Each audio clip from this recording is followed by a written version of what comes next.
regional sovereignty. You can see it says Camelot Connect.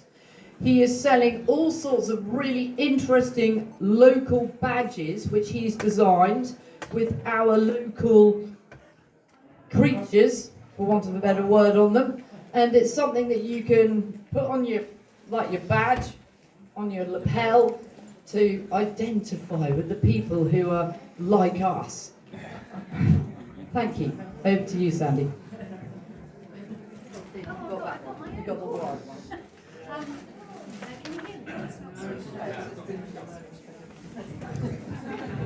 Hello? Yeah. Yeah, you can hear me now? Yeah. Well, thanks so much for coming today.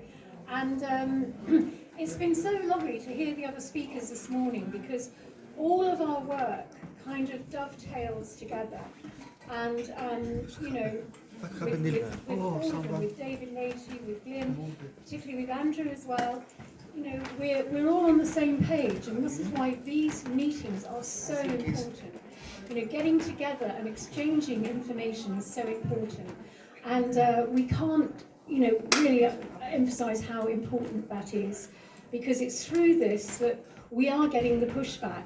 And no matter how kind of, you know, how difficult the task of waking, I hate that term, waking up, of getting people to understand what's going on is difficult, because we are still only the 20%, I think it's edging now to 30% of people who actually understand what's going on. And that's kind of all we need, you know, because it's an 80-20 thing, where if you get a certain amount of the population, it tips over into a tipping point. And that's what we need, and that's what we will get, is a tipping point of information, because it reaches a critical mass. And it's a proven theory. And we need to just hold that in our hearts, because this all has to break down. And I know up there it's, oh, no, it's you know, it's the destruction of the UK, what can we do? Actually, not a great deal, apart from pushback and informing people, because the machine is so, you know, it's a machine that is just racing ahead like a railroad train. And how much we can influence people in the next 4 years is, you know, is up to us. We may or we may not manage it, but either way, this system has to break down, and it will, because it's corrupt, and it's almost like, you know, when a caterpillar is, you know, before it turns into a butterfly, it turns into this, it eats, it gets really greedy, and then it turns into this awful kind of mushiness, nastiness, and then it turns into a chrysalis. And it has to go through that awful bit where it almost eats itself. And I feel that that's where our government is now, before it turns into the butterfly. And that will be us, you know, with, you know, God willing. That will be us, because it can't get much worse. I mean, I know it will do, but anyway, we hope it won't get much worse. Just to say, have we got an electrician in the house? It's back up. Because we've got a power cut. Oh, it's back on. But you need to Thank you. It just came back up. But That's good. So it did. press a button to make it work. Thanks, Noel. That's the one. Yeah, it is. Yes, it's back on. It came back up. It's, yeah. That's good. Brilliant. So we're all okay, are we? Just come on in a minute. You can carry on. Yeah, I'm just waffling, really. If I can see your slides. Oh, you can do the clicking. I'll do the clicking. It's Oh, that behind you. helps me. It looks a bit dark. It doesn't look as bright as it was. Oh, we got 4 minutes. Oh, okay. We've had a power. Lights are on. Okay, yeah. Right, well, let's get going. Now, we know that the UK is being destroyed systematically and deliberately. And throughout this PowerPoint, you'll see how the UK is particularly being targeted. You know, the whole devolution thing. We know that all the other, like Wales, Scotland, Northern Ireland, they all have their own assemblies. You know, we the British, the English, do not have an English Parliament. Not the British. we, the English, do not have an English Parliament. And in a way, that leaves them this kind of void to be able to take everything over. Now, it's a deliberate destruction. We've had the transfer of public funds into the hands of corporate entities. We've had decades of legislation enabling this transfer to happen. And it's accelerating. We've got environmentalism regulations, a massive land grab in the UK. As David was speaking earlier, private land is being transferred into corporate hands. And we've got devolution, which I will be focusing on today. We've got the free zones and free ports. That's something that some may or may not know about. And of course, we've got the mass immigration or the mass invasion going on, and that has to be spoken about. So, next slide. Yeah. So what devolution means for the UK? It means net zero restrictions, such as more ULEZ, more LTNs, 15-minute cities, 20-mile-an-hour zones, increased surveillance, bans on gas and wood-burning stoves, higher carbon taxation, forced retrofitting of our homes, banning of wood. If I put that bans. Oh, I've done more wood-burning stoves. Sorry. A potential scenario is the enforcement of geofencing and climate lockdowns. And particularly medical lockdowns as well. Pandemic. This whole pandemic treaty thing. So it's a way of centralising the power and to put us into these regions. Now, years ago, the UK was, even up till recently, the UK, we had about 360-something councils. Is that right, Andrew? How many councils have we got? I think it's about 366 or something like that. And what the idea is, as per Tony Blair's Federal Europe under the EU, he wants these councils are being amalgamated into about 7 regions, and that's what their plan is, to have just 7 regions instead of having these 360-odd councils, to boil it down, amalgamate them all. And the idea is that we would then they've got the covenant of the global covenant of mayors, which I'll be going into. These mayors that they're creating, and these mayors are only really bothered about climate change and power.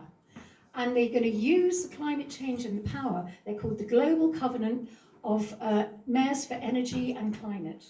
Now, these, a bit like what Sadiq Khan is in London. If you imagine a Sadiq Khan in every region, that is what we're looking at. So this is why all these restrictions and things will, if they get their way, will be happening. Because they're selling it as a benefit to us. Oh, let's get rid of the power of Parliament. Let's transfer it all over to these local mayors, and they're going to be so much better. These guys have got your interests at heart. That is not true. You will lose all your, every bit of the last vestment of democracy that we have will be gone. So the hard sell is that this system will give more power to local communities and improve local economies. The myth is that net zero will create jobs and growth, but the truth is the expensive energy costs of destroying high productivity industries like chemicals, petrochemicals, ceramics and steel, green energy. Jobs are destroying real jobs and a cost. At the moment it's about a cost of $250,000 per year per job. The National Grid have announced 112 billion in spending on the grid expansion by 2035, which will also find its way onto our bills. Ed Miliband wants to spend 260 to 290 billion by 2030 on his clean power plan to save only around 7 billion a year of the money we spend on gas-fired generation. It will lead us into more poverty and more top-down control. Right, the next slide is, now this is, devolution's been kicking around for such a long time. I mean, we're looking at, since 1986 was the first kind of, idea of devolution. And it went on and on and on and, gained a bit of traction. And then up to sort of 1997, and then 2000 and up to 2004, they were really pushing it, particularly Tony Blair. He really pushed the whole devolution thing, and it was rejected. They had a referendum, it was rejected. The people said no. And just since then, 2014 onwards, because of the deliberate bankrupting of town and city councils, and let's face it, most of them are bankrupt, they are forcing devolution on them all because it's a bribe. And so what we've got now is these different acts have come in. The next one. We've got the cities. First of all, there was the Cities and Local Government Act in 2016. Now, this act, it was an act of, act of Parliament in the United Kingdom that allows for the introduction of directly elected mayors, combined authorities in England. You see that the combined authorities are when you go, your council may have gone unitary with a couple of other areas, and then they become combined, and then they become regions, and that's the process that our councils, and when it becomes regions, I'm talking about 7 regions. So in England and Wales, the devolution of housing, transport planning and policing powers are given over to these mayors. The bill was introduced to the House of Lords by Baroness Williams of Trafford, the Parliamentary Under-Secretary of State for Communities and Local Government, on the 28th of May 2015. The powers of Westminster are being passed on to these directly elected mayors. Right, the next one is, there we go. The provisions of this 2016 Act, and I'm going to race through because this is how we got to the latest one.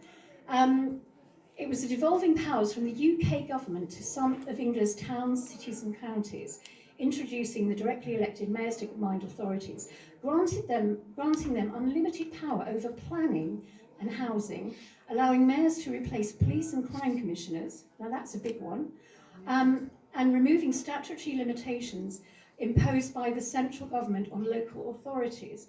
Now, if you're looking at, for instance, 5G towers, also and various planning applications that we would normally oppose, these guys, these directly elected mayors, will have all power to do it without your consent. So this is why it's so important that we lobby. Anyway, I'll tell us at the end. I've got something about how we can resist this, how we can put up at least some kind of resistance, because they hate it. They hate freedom of information requests. They hate being challenged, and it takes up their time, and that's what we need to do.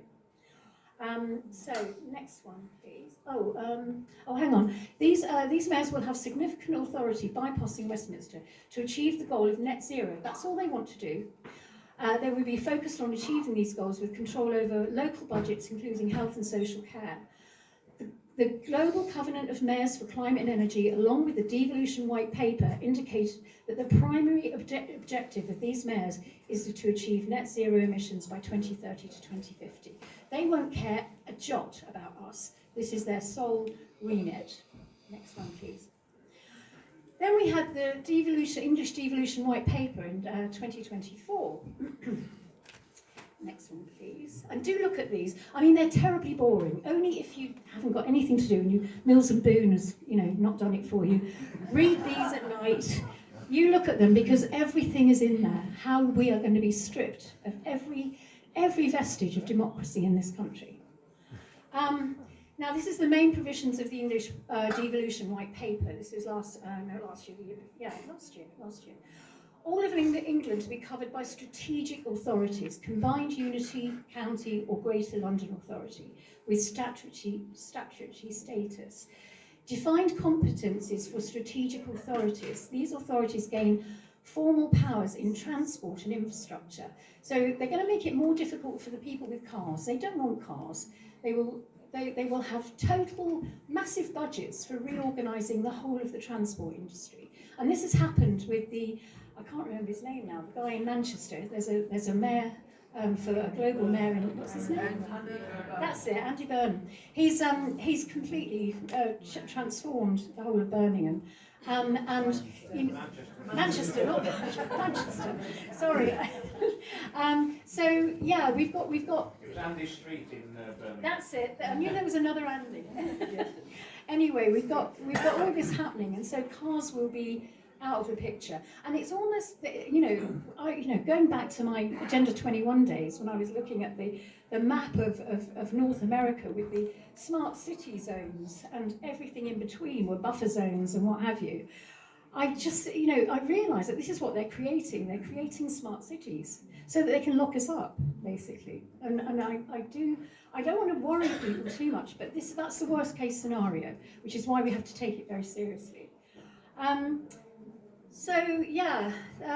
Transport infrastructure, skills and employment support, housing and strategic planning, so they can put up as many houses as they like on farmland now, if they want to. And that's what's happening. Economic development and regeneration. They've got powers over environment and climate change. They've got powers over health, well-being, and public service reform. So we could talk about, they're collaborating with the World Health, Organization. So, your medical stuff will be all, everything will be under one roof, if you like. Public safety, including police, fire, and fire functions aligned with the boundaries. Now, they talk about boundaries a lot, and we're talking about boundaries between regions. So, so the structural reform to unitary councils, two-tier areas. We've got counties and districts, must propose reorganisations into larger unitary councils. 500k population minimum. Mayoral and governance updates, establish regular joint forums, local government leaders, we're talking about deputy PM and local leaders, and mayoral councils to embed partnership and accountability of local growth plans. Now, this is all kind of their speak. It's very, very boring stuff, but do look, because certainly under housing, they've got strategic authorities to receive grant control, selective licensing powers, partnerships with Homes England. Now, look up Homes England. That's something. It seems to be a partnership between the government and construction companies. And I'm sure BlackRock and all that lot are probably involved in it. I haven't gone into it too much. But all of this is about affordable housing, because it's all in your benefit, isn't it? So then we've got transport and rail devolution, governance roles on rail, the right to request station control. They've got control of everything. Bus franchising powers via the up-and-coming buses bill. We didn't know we had one. But anyway, all of this is in the pipeline. So next one, please. Now, devolution or deception. How the UK White Paper, the one we've just spoken about, transfers power away from the people. The English Devolution White Paper, Power and Partnership, Foundations for Growth, as they call it, was published in December 2024. It promises to decentralise power from Westminster to local regions through strategic authorities and mayoral-led combined authorities. The promise is power closer to the people, local leadership, local solutions, stronger, more accountable governance. But in reality, what's really happening is the restructuring of the UK into regional technocracies, units of governance more aligned with global institutions than with local people. And the risk, it's not just democracy, it's centralised control.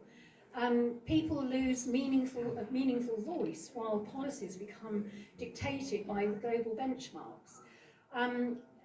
What we need is binding referenda before regional reorganisation, full transparency on international agreements, local councils protected from abolition, because eventually, not only is Westminster, the power is being literally devolved from Westminster, taken away and put into the hands of these mayors, but also our local councils will be losing their power. Soon they'll only be dealing with hanging baskets and recreation grounds if they're lucky. The recreation grounds will probably be sold to BlackRock. But basically, it'll be hanging baskets, I think. That's about it. So we need to keep, as much as we rail against the people in our local councils, at least we have a say of some sort. And it does work. And I'll be going into that later. But at least at the moment, we have our town and city councils and our parish councils. We have to hang on to these, because at the moment, that is the only way we have a say. And if we can keep that going and maybe get into it and turn it around, that is the only way out of this devolution nonsense. We need to protect the local councils from abolition. Real accountability for devolved powers, and democracy means power to the people, not just different people in power. We need to be the people. The people we need to be in power, because everything else is so horribly corrupt.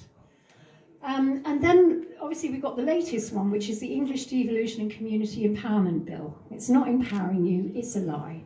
Of course, we know that. At the moment, it's in a guidance form. They're having the summer recess. It'll be taken up when they come back from their holiday.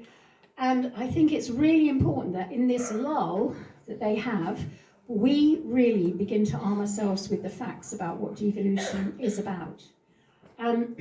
Because while it's framed as a move towards local empowerment, the Devolution and Communities Empowerment Bill is part of a larger technocratic shift, where real decision-making is transferred not to communities, but to regional authorities. And that's what we have to remember.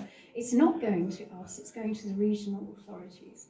NGOs and private sector stakeholders, because this is what it's about. It's about bringing on that stakeholder capitalism. And it's aligned with globalist agendas, and it's reduced local sovereignty and democratic accountability.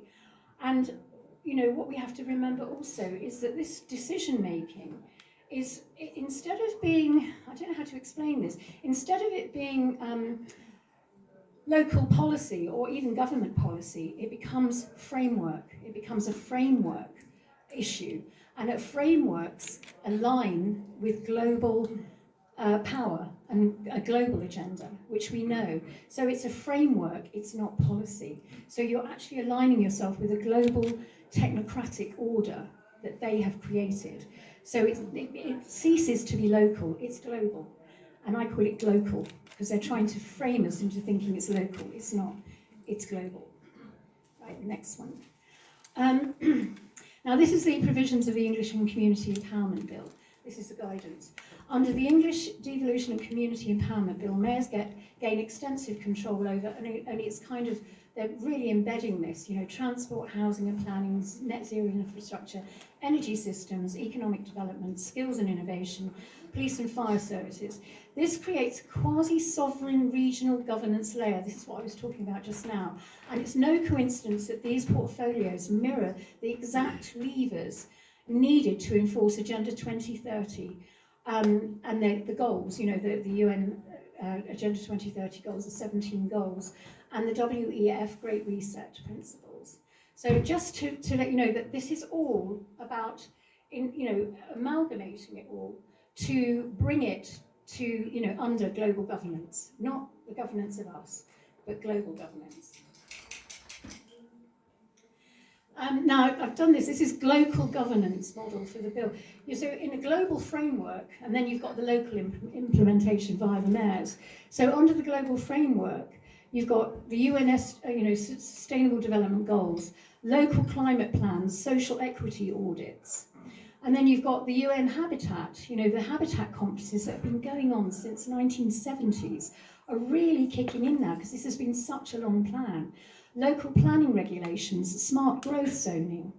And then you've got the C40 cities, which I'll be going into a little bit more in a minute.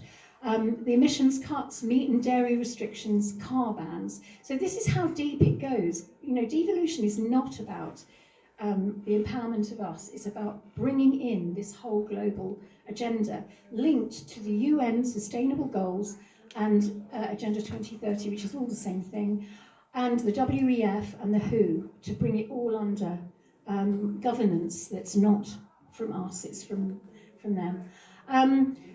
So you've got the WEF Smart Cities, Digital ID, 15-minute city models, the Internet of Things rollout, and then you've got the WEF Future Councils. Have a look at that. Experimental governance frameworks, which encompasses all the AI and data labs. Now, this all sounds rather depressing, but we have to know this in order to actually do something about it, because I'm sure a lot of people hadn't a clue. Hands up anybody who really knew what devolution was about. Yeah, well, here you go. That's why I don't watch, I don't watch TV and I don't read Mills and Boon, because, I'm doing this so you don't have to, because everybody's busy. Everybody is so busy. And I'm not saying I'm a saint, I'm not. I'm just saying that I do this simply because it's so important that this all gets out, because, we haven't got time to look at 400 pages of very boring legislation. Who would? And they rely on that. They rely on us not understanding it and not even wanting to look at it. So here we go. Now, this is how it aligns with 2030. There's a lot on there, but I'll just read it out. You've got the Agenda 2030 goal, and you've got the devolution mechanism and the outcome. So with the Agenda 2030 goals, a lot of this legislation aligns with Sustainable Development Goal 11, sustainable cities and communities. And isn't that funny that you've got cities and communities in all their legislation? It aligns, and it means regional planning, zoning, and housing mandates. And then the outcome is local authorities implement urban density, 15-minute city concepts, net zero building codes. And then you've got Sustainable Development Goal 13, climate action, powers over transport and energy. Mayors adopt C40 city-style carbon targets, ULEZ zones, renewable infrastructure tied to international compliance. Then you've got Sustainable Development Goal 7, affordable and clean energy. The devolution mechanism is strategic energy boards and net zero mandates. And then this goes to the outcome of local authorities integrate renewable energy plans, off-grid systems and smart grids. Then you've got SGD 310, and it means health and equality inclusion. So they're bringing all that in. You've got public health and social care, welfare powers. So they're taking on all of these different sustainable development goals and bringing them into their jurisdiction. And then the outcomes. And the outcome of the public health one is community level enforcement of equity frameworks, e.g. Climate justice, digital inclusion, behavioural change programmes.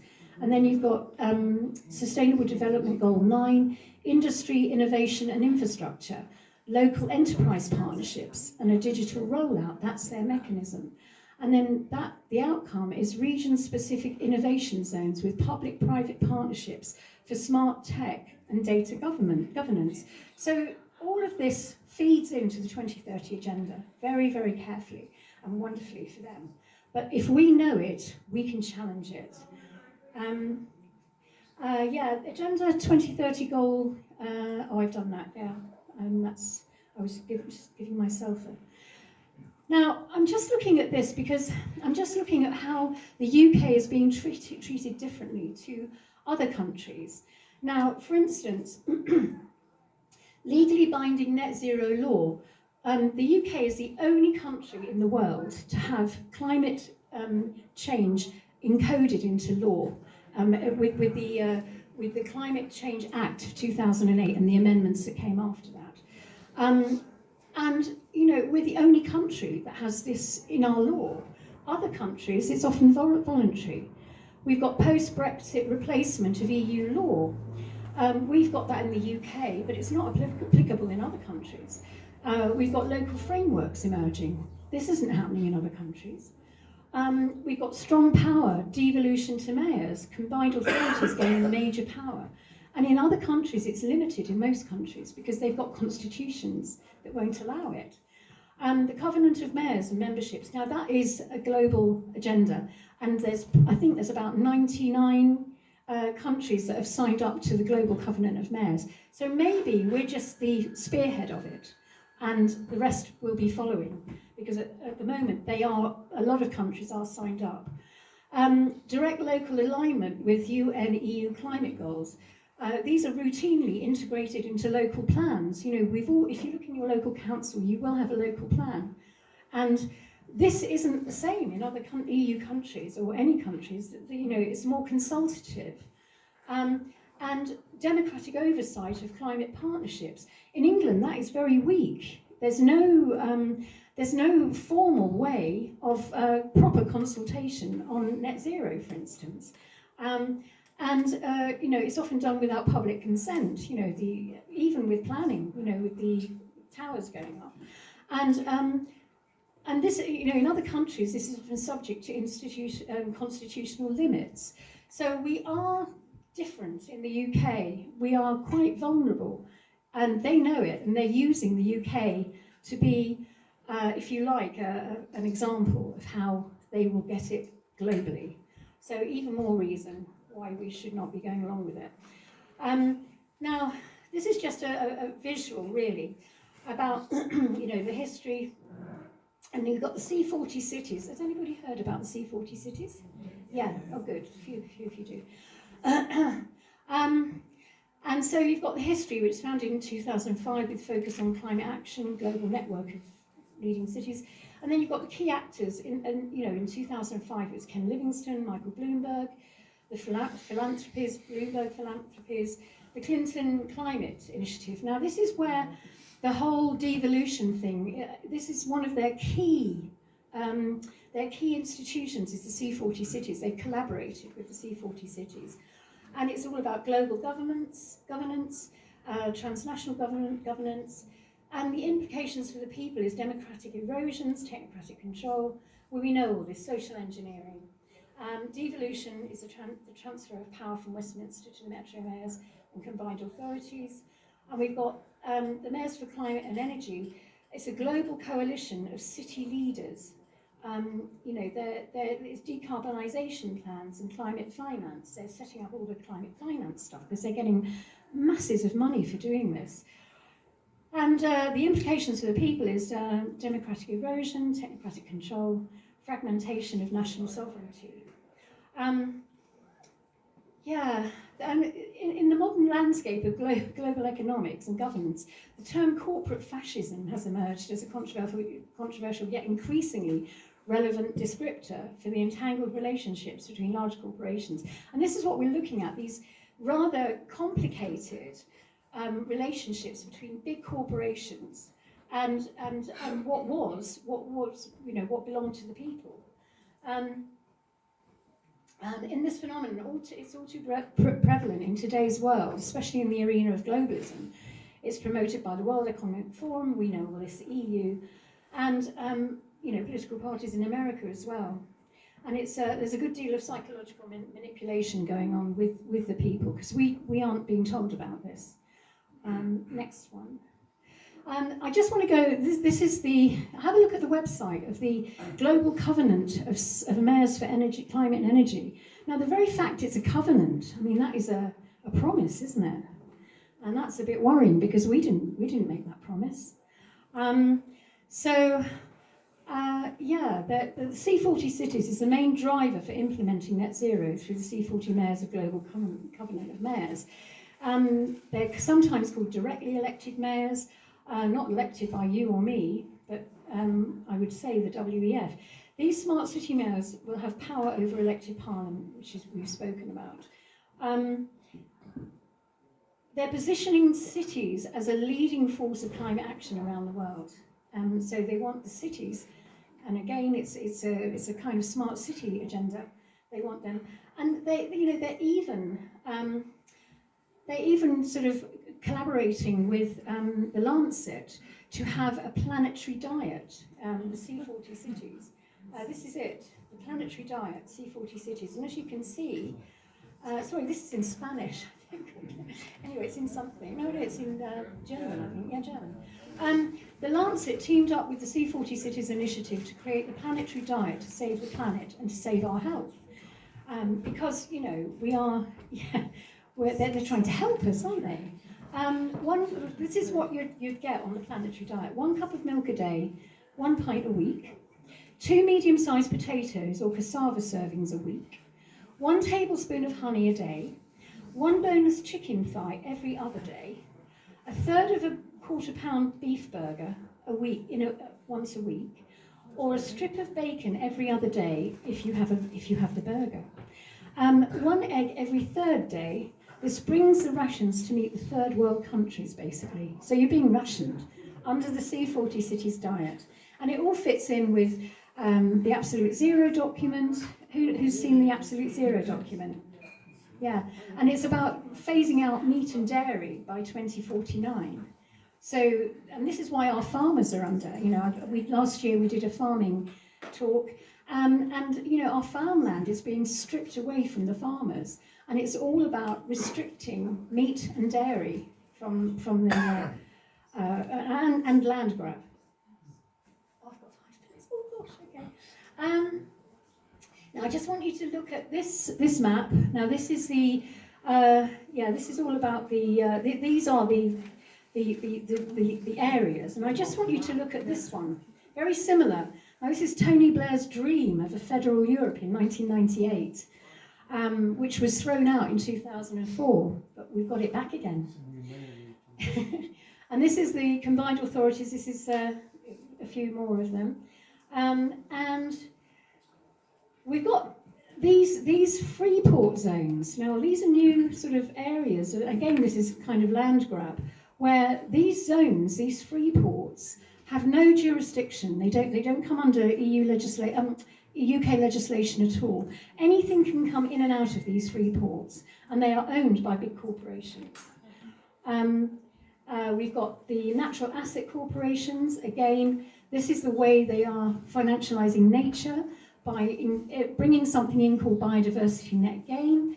That is all about literally taxing anyone that has land on sustainability. So if you've got land, you can have it. You'll be taxed on how well you are managing that land, your stewardship of that land. And if you're not doing it well enough, it gets confiscated. And then we've got how the land is taken. You identify a natural asset. You create a natural asset company, and then you convert it to financial capital.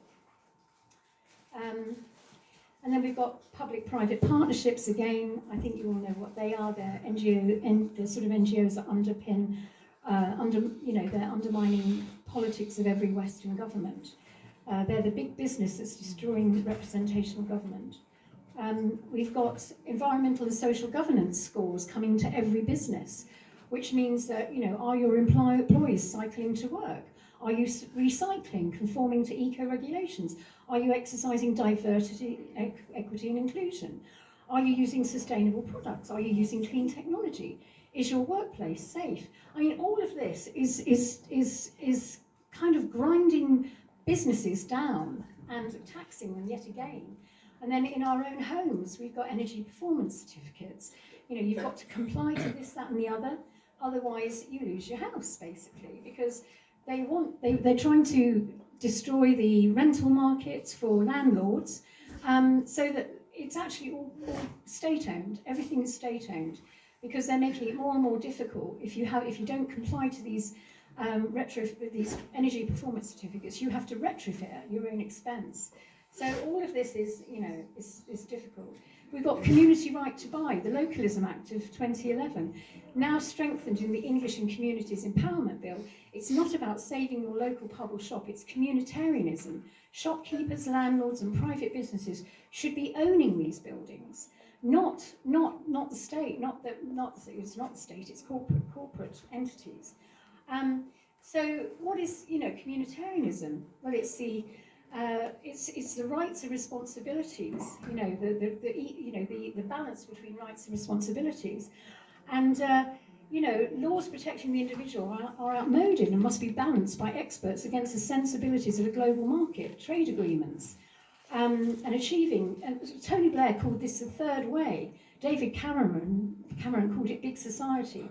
Communitarians are global thinkers, movers and shakers. They seek to destroy representational government, voting, private property ownership, and promote regionalisation and devolution. If you ever get the chance to read the Anti-Communitarian Manifesto by Nikki Rapana and Nordica Friedrich, it's called Our Common Destiny, and poor Nikki died actually promoting the whole communitarian understanding of what communitarian system means. Now, what it really means is tyranny with a smiley face. It's political correctness, techno-slavery, convergence theory, human computation, collaborative governance, collectivism, resource asset management, social contracts, snitching, we're living in a snitch society, and social credit systems. So what can we do? Join or start local residents groups to review devolution deals. Submit they hate these, freedom of information requests to reveal ministerial plans. Lobby MPs directly, emphasise the need for democratic consent and transparency. Use the media and press to highlight things. Engage and vote in mayoral, I don't know about voting in mayoral elections.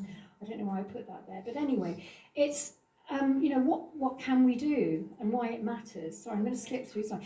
Right, in a nutshell. Sandy, the good thing is that Cassie's speaking next about the Residents' Association. So she's on, you don't have to dwell too much on the positives because she's going to come in. That's great. So in a nutshell, we're framed as a move towards local empowerment. The Devolution Bill and communities empowerment is part of a larger technocratic shift where real decision making is transferred not to communities but to regional authorities, NGOs or private sector stakeholders, aligning with the WEF and accountability. Now, I have, if you'd like a template letter for your MP and FOI request for your local council, I'll send it to Katherine. I've said I'll give me your email, but I'll send it to Katherine because I've got a template together. So you can go to your local councils, and there's one thing, a little bit of hope, and I was hoping that perhaps Ian Jarvis might have been here today to talk about the gunning principles, because there's something called the gunning principles that overturned a low traffic neighbourhood. I don't think we're going to have time to go into that. Oh, right, and I'll just say it quickly. So, anyway, I will be talking more about the gunning principles at a later date, but it overturned, and it's never been done before, it overturned a low traffic neighbourhood.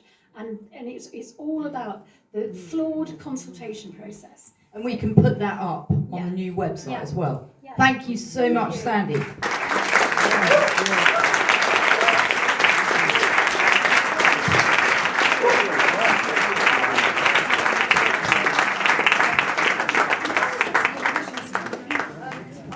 Cassie? Great. So I'd like to introduce my friend Cassie. A team of us set up something which we hoped would communicate with the councils, the residents' associations. And Cassie came up with the idea of a national residents' associations because this is something that the councils understand, people understand what a residents' association is, but we know residents is one of their words, and we know that we are free men and women. We're just using it as a device to communicate, and it's working. So, yeah, Cassie, have you got slides? I have, yeah. Great. Yeah. So while Cassie is doing that, just to say that we've got another, well actually what might be good is to use the time for any questions for Sandy while they're just setting up. Any questions for Sandy? SandiAdams.net. Daniel's got a question.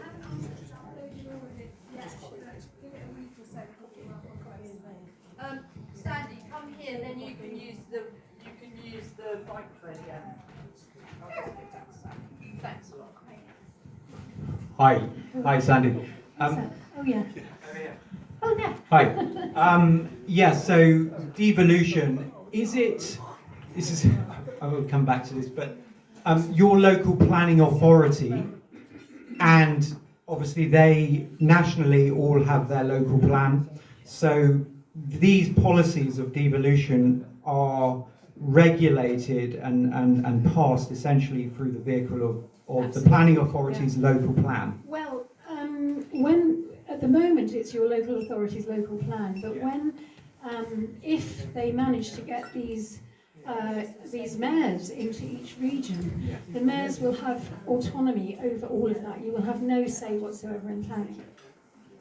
Yeah, but it's framed still. Those mayors would be framed through, yes, the through local the plan. That's a really important understanding of it. Yeah. Okay, there's another question. Yeah, question for Sandy. Sandy, is the PowerPoint you've just presented on your website? Because it's quite a lot to take in. Yeah, it's not at the moment. It will be by the end of next week, and I'm sorry, but yes, I've just been overloaded with work and I haven't had time to do it, but I will upload the PowerPoint onto there. Yeah, Right, thanks a lot. absolutely. Yeah. Any other questions for Sandy? Helen?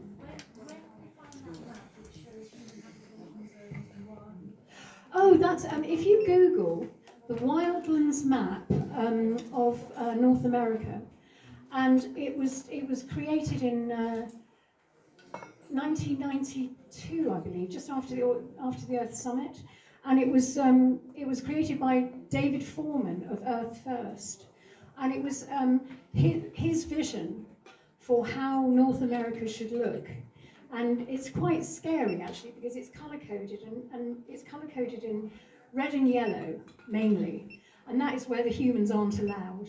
And then you've got these little dots, which are the human settlement zones, which I know existed because I've got a copy of the Global Diversity Assessment, which is about that big, from 1992. And they talk about the human settlement zones and the barriers, the buffer zones in between, which are only federal and military use. So this, and then it's colour-coded in the grey. I think it's a grey bit. So the human settlement zones, and there's some pink ones which are Indian reservations. So most of it is not for human use whatsoever. Yeah. Okay, are we ready to roll? Glyn, on those slides? Great. Thank you so much, Sandy. Thank you, Sandy. That was brilliant.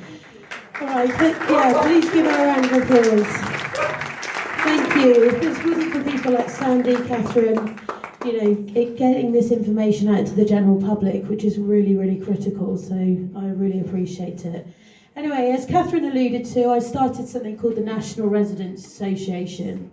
And essentially, it was started due to the emergencies that we face today. So I've got a little disclaimer up here, so this is for educational purposes only.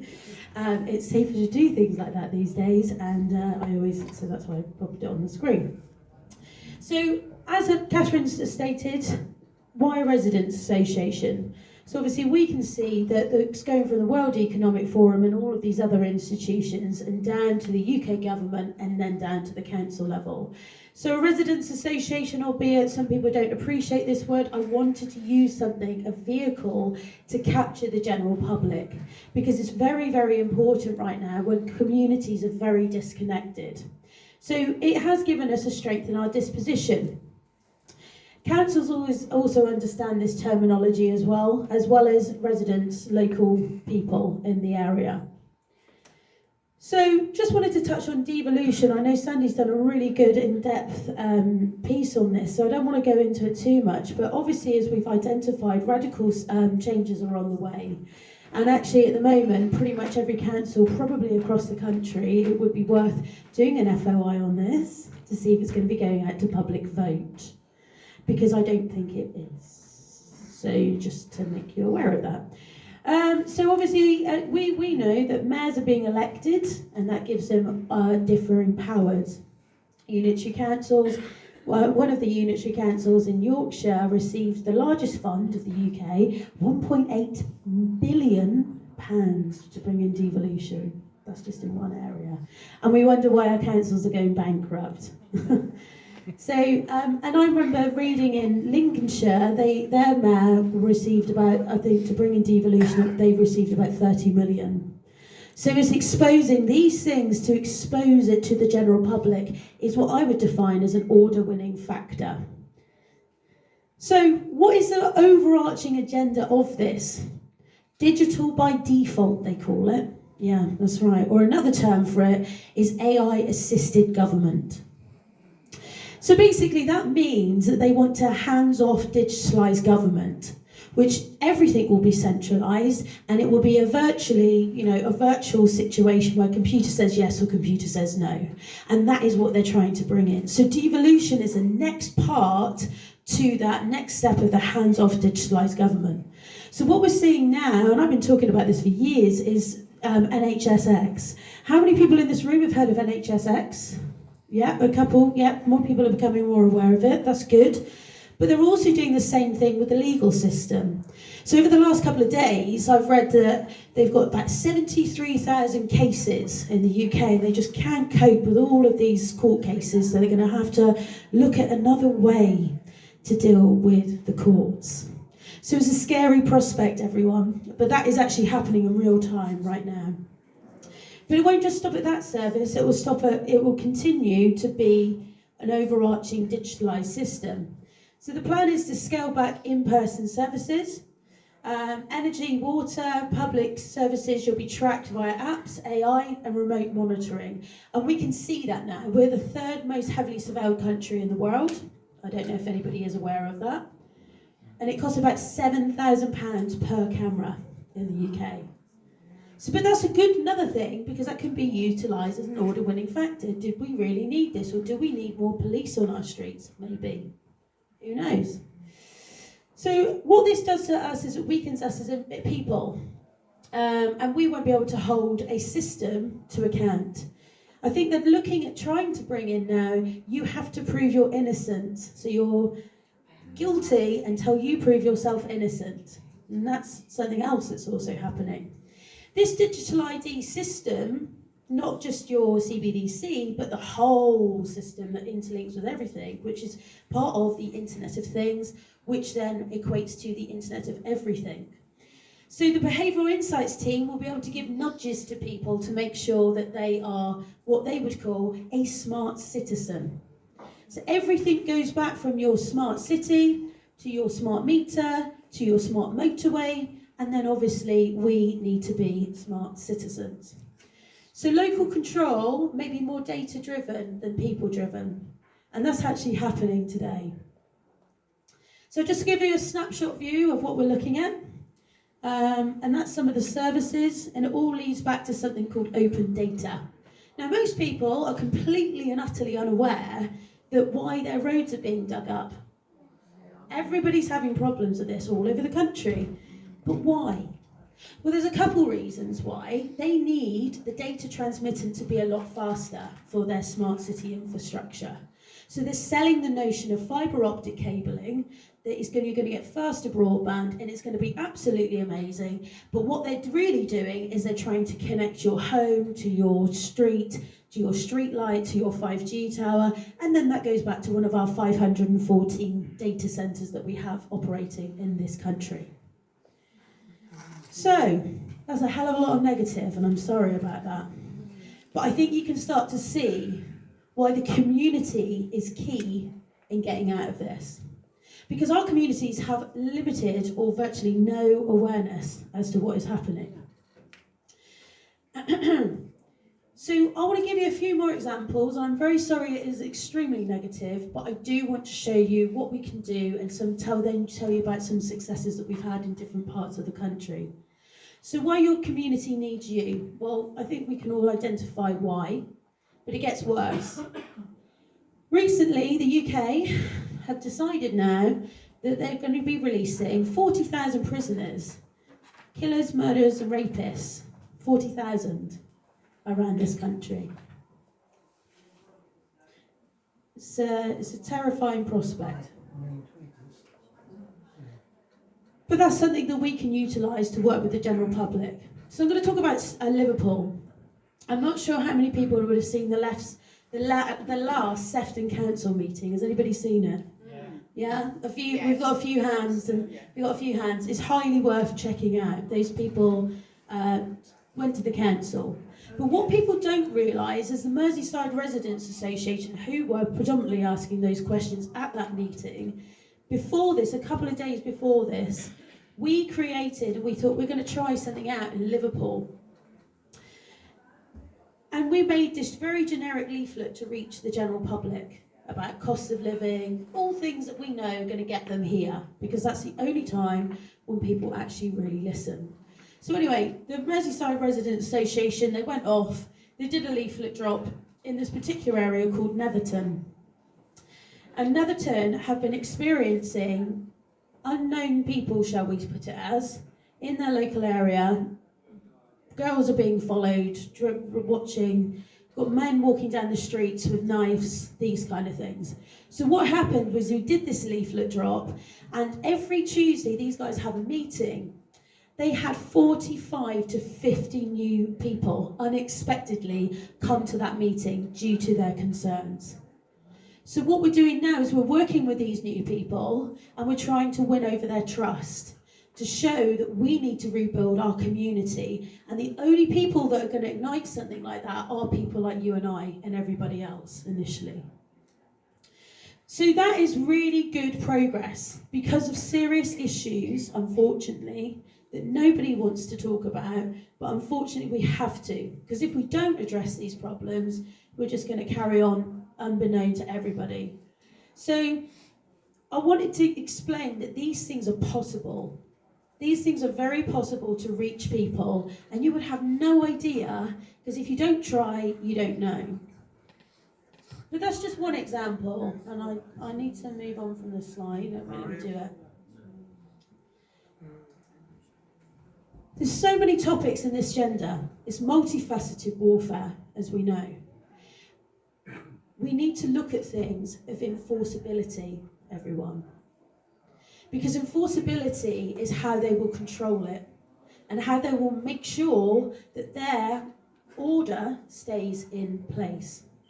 So currently at the moment, I believe that this is the foundation of trying to take away all of our food supply. We've all heard about rewilding. They're now trying to, I think there was a new renewable energy project the other day where they've got, they can just take it away. I can't remember what it's called now. I'm a surveyor, believe it or not. Anyway, so renewable energy and the impact. So I want to bring you to this slide, which is from the database that they have. Now, the yellow dots are solar farms, so the amount of solar farms that are either being planned, operational, or due to go through. Now these sites are ranging from about 1 acre right the way up to 10,000 acres. Do you know how many calls I'm getting about this problem? People saying to me, we've got a solar farm coming on our doorstep, we've got this, we've got that. It's absolutely unbelievable. Then the blue dots, so there's the light blue that are in the sea, and then there's the dark blue that is on land. Again, it's the same situation, and we know the amounts of concrete it's going to be using, the amount of land space it is going to be taking up. And I mean, for an example, some of these wind turbines, they're so big that a helicopter can land on the nacelle. That is how big just one is. And it costs about 1,000 tons of concrete to cement that in place. And that's just one. But the other one is something called battery energy storage systems. And battery energy storage systems are the purple dots on this particular graph, which, for anybody who doesn't know what they are, I'll just give you a very brief overview. They are shipping container size. They're the size of a shipping container. And they are highly explosive, everybody. Yeah. So back in Liverpool, back in 2020, there was a fire, one of these exploded, and what happened was it took about 79 hours for that fire to go out. And that's just one. So the BBC say there's been about 85 fires all over the world with battery energy storage units. However, some sources say 35. We're not entirely sure of the overarching figure, but the more that these increase, and you can see the veracity of how widespread they want to put them across this country, the more that could happen, it could be likely to happen. So for an example, because of the work that I do, some of my team up in Accrington area identified that they're trying to put a battery energy storage system site right next to a gas pipe. Yeah. But it doesn't stop there, everyone, because we've also now identified that they're trying to put them near primary schools. Okay? So that's what's happening. So if we don't check our council websites, we have no idea what is actually going on. But we've got good news on that. Basically, now it looks like we've won over the local journalist. The local journalist is then putting that into the paper to advertise that. So what's going to happen now? We're going to galvanise the parents, Because nobody would want their children to go near a school where they don't know if that could ever explode or not. Right? Right or wrong? So that's probably what's going to happen here. So watch this space. But that's only one. We've got... 5 minutes, Cassie. Okay, sorry. Right, okay. So anyway, renewable energy applications are happening all over the country, and that is something that we can help with, and we would love to help you. But again, it all goes back to the smart city agenda, as we know. But I just want to, before I kind of do wrap up really, new threats, something that people probably are unaware of, is drones. So the Civil Aviation Authority currently are rolling out, looking at drone flight paths. And if you look at PwC, they're anticipating to have 900,000 drones operating our skies by 2030. That's huge, everyone. And that will be to cover things like law enforcement, logistics, delivery. So they'll be able to sell it to the general public we'll be able to give you a delivery within an hour instead of 24 hours. Right, but we don't care about things like that because we know that is 24/7 surveillance. But this will only be able to come into being, I believe, personally, full fruition of it, through the use of smart poles. So smart poles have surveillance in them. In America, they have something called shot shooters and weather sensors, and obviously they will have drone charging hubs, as well as your EV car charging point as well. That's obviously if you've got enough carbon credits. So how do we stop things like this? We need to raise awareness. We've got an issue going on that was identified the other day, a new drone making facility, yes, that's right, in Swindon. They are trying to put a planning application in for that. So I think we're going to set up a petition to get that. So if anybody would kindly sign that, I'd be extremely grateful, because obviously we don't know where those drones are going to be for. But interconnectivity is all they have, everyone. That is all they have. And that is why they're reliant on this internet. So I just want to remind you that we cannot be apathetic in this day and age, because the whole world is reliant upon people like us. So I'll just give you some good news before we do finalise. So we've had some recent 5G success. Stephen Thomas obviously won a court case against 5G in this country. I worked with Karen Churchill to write a document because I said I want to get something out there so that we can then push that back to local councils to ask them why, or if people wanted to go independently to their council meetings, to ask them, are you going to be changing your planning rules and regulations because of this? Now, we are having different responses, and in some councils in varying different parts of the country, but they are actually looking into this. Some are still trying to dismiss us, but it all goes back to us being able to expose that to the general public. Another thing that we've had is the battery energy storage system. Obviously, we're trying to push back on the gas pipe, but we've really got really good local press up there that are supporting us to get that out to the public domain so that we can raise awareness through them as well. So some other successes that we've had over the course of time. Different branches have held positive public meetings, which is engaging with the local community. So we have to treat people in the local community that they don't understand what we do, so therefore we are the experts in this day and age. Obviously I spoke about Liverpool, but I believe that really and truly we will be able to win this with local support. So in the past, I'll give you some very small actions make such a big difference, everyone. Really, I cannot emphasise this enough. Swindon had an issue where they were trying to roll out 4 5G towers in differing streets. We had 8 days to do this, and essentially we did a leaflet drop telling people, giving people instructions, very, very simple. So we've got all the tools, all the resources for this, and we stopped 3 out of the 4 masts going up. It took us 2 hours, everyone, to do that. 2 hours, that was it. East Surrey did the same sort of exercise. She only had 79 leaflets. Not one person in that local area knew about that 5G mast going up. And I swear, she had 119 objections by the end of it, right? So the community starts to take over. Swindon went off to their council meeting, and they basically pushed back on ULEZ. And guess what? The council said, no, we're not going to be rolling this out, okay? So what happened was next day that made the BBC and the local newspaper.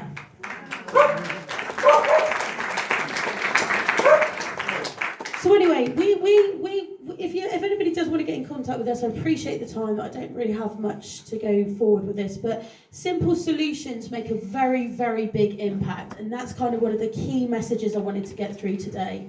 Because I think really, with the way the UK is going, we're going to need to start things like community neighbourhood watch. We need to look at the gaps of where our food supply is, but we also need to stop the infrastructure being rolled out, because that's the enforceability that they're looking for to create that hands-off digitalised government system. So let's finish there, Cassie, because you've got some really good positives in there. So big round of applause for Cassie.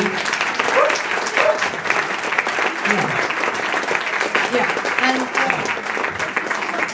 if anybody wants to contact us on that. Yes, do take a picture of the Telegram, and Cassie's very active on Telegram. As she says, this Stephen Thomas case is a brilliant one, because that's one on health grounds, and that's a first. Well, it's one of the first, and now we can push forward with that, as you say. So thank you very much, Thank Cassie. you, everyone. Thank you, Katherine. Madeleine, are you here? Great. Yes, it's on your email. But it's the White House. So, Madeleine. Yes, welcome to Madeleine. She's the secretary of the Heritage Party, and we met at a dentist's in Ashburton. Yes, during the lockdown in January 2022, and I remember it well because I got a speeding fine on the way back because I was chatting so much to my friend Val, which I never paid. So yes, lovely that you're here.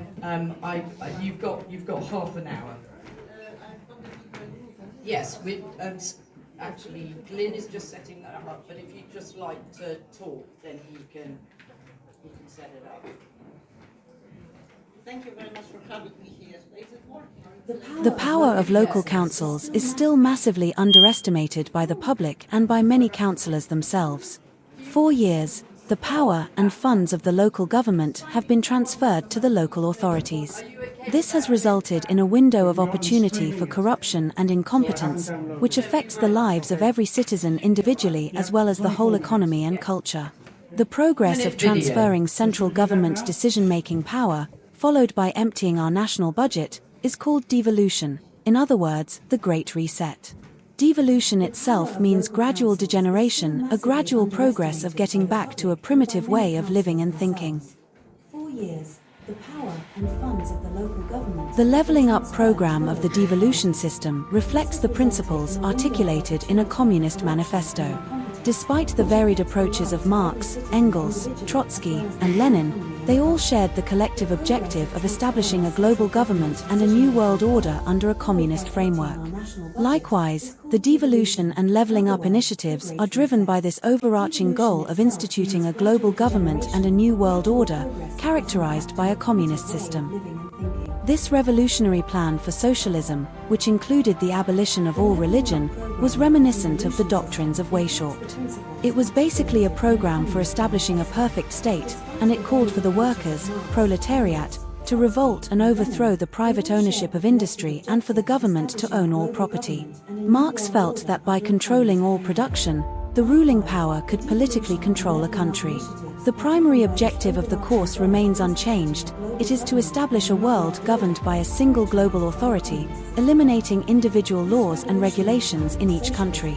The iconic propaganda slogan "Workers of the World Unite" is evident in today's International Economic and United Nations summits. A perfect state, and it called for the workers, proletariat, to revolt and overthrow the private ownership of The industry devolution and and levelling government up to own more system, property. with its deep Marx historical felt that roots, by has controlling expanded all production, globally over the time. ruling power As could previously politically mentioned, control a the country. main objectives of the primary Marxist objective vision of for the course New World remains Order are being unchanged. pursued It is through to the current establish a initiatives world and actions of the single United global Nations authority, and global economic eliminating plans, individual all laws aimed and at shaping our regulations in future. each country. The entire The structure iconic of this propaganda system is slogan built upon the workers of the concept world of unite permanent is revolution, evident in today's which is driven by the international people economic and themselves. United Nations The summit. Marxist communist ideology is consistently focused on the fundamental goal of creating a compliant human being who can seamlessly integrate into an ideal communitarian society.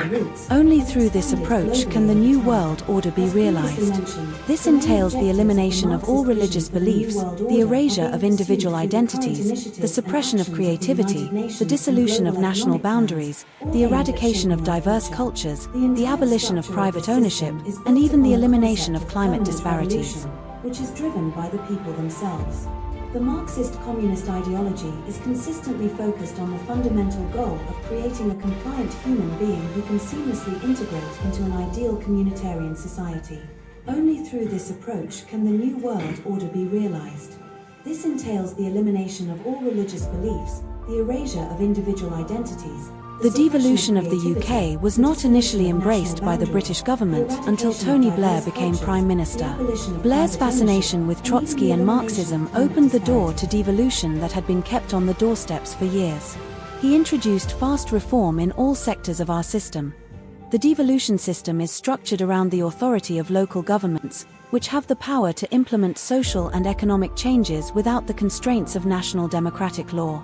Devolved local authorities have the autonomy to appoint and employ third parties to advance the devolution agenda at the national level. Each emergency or proposal that is suggested globally is followed by millions of pounds in grants from the UN, as well as from the central national budget and foreign investors and stakeholders. The most important engine of this system is the media propaganda and twisted education, which create the aforementioned permanent revolution by dividing societies through all sorts of nonsensical issues and acting against each other. There are numerous NGOs that directly work with councils and influence council decisions. Furthermore, these selected NGOs are linked by subject under the umbrella of a leading global NGO that is directly connected to the UN. Democracy depends on a free press. Please support our independent journalism at democracynow. That was mine. Just want to say hello to all these people that I know, because it's quite a few what we've met many years ago. And when we've met with Katherine in Ashburton, we actually was talking about devolution, if you remember. So that was 5 years ago nearly. So this is the subject what I know quite well, and not only by following what is happening in this country recently, but I actually lived through the devolution. I lived through the Great Reset. I came to UK in late 80s. I am originally from Poland, and I was fighting the system in solidarity in underground, which was not similar system. That was exactly the same system what they actually pushing at us at the moment. So I know the system very well, and soon when I live here obviously for long to observe what is happening for many years, and soon when Tony Blair got the power and took the government over, I realized what he's doing. So for me, this is like a deja vu, unfortunately very unpleasant. So it's more like a nightmare. In the worst dreams, I never imagined when I came to UK that I will be facing the same enemy again. And I never imagined that actually I will be looking like forward to some freedom again, because the country was free and the country was giving people perspective when I came here. But gradually I just saw the steps what was taken in Poland over the years. It took people in Poland 40 years to stop them, okay? We don't have to do it. But at the moment, I don't think it looks very positive, because we are kept in darkness. And the famous Iron Curtain, what we've been kept in Poland, is actually here, when people are completely confused. They're throwing on us so many different issues which are not very close to our everyday life. So this is the classic tactic what the Marxists do. So they create very much problems, very ridiculous problems as well. They're dividing the societies into small groups, so they make sure that it's not proper opposition there. Then they offer us an opposition which is already there, and just say, look, you need opposition. That's That's for you, that's somebody who will be standing for you, it's usually not. It is a solution there, but as I said, the first thing to find the solution is to first know the system what we're living in, because really we now just seeing what is happening. And as I said, we was warning people 5 years ago about the devolution, nobody was interested. So we now getting to the point when we have an emergency, because we have particular deadline in November, and from the November, if the devolution, which is now called reorganization, if this comes through the councils, we're not going to have a chance to challenge the councils or any kind of authorities anymore. That will be the full proper step in the devolution. We're going to the same system what I escaped from Poland. So in Poland we had metro mayors, and we didn't have a councillors anymore. People who was put in the council, that was like assemblies, and that was like community boards, which sounds really nice, because that's thing like we think, oh, this is our people, no more politician, we're going to have people everywhere just from the street. No, those people are selected by existing authorities already, okay? So those assemblies, those community boards which will be in the council, this is the people who are already collaborating with the council as advisors. The advisors group are usually from United Nations directly, they are connected. So this is the big NGO, which often show themselves like a small NGO, national, but they are under big NGO umbrella. So that's what we had in Poland. That's exactly what we had in Poland. The metro mayors, the community and the assembly groups, and they was, we didn't have a councils anymore. That was called administration office, and that was taking big part, the administration for a big part of the area. These people was paid by the state, so they wasn't voluntary there anymore. That was proper employees of the states. And this is what they offer us today. Why I know this? Because we as a heritage party, we're challenging the system for a long time now, and we start challenging their organization, the proposal for a postponement of the election straight away in November 2024. So that was our first letter formally sent to the government that we opposing this. So we practically following every step what is happening for many years, and especially in past year.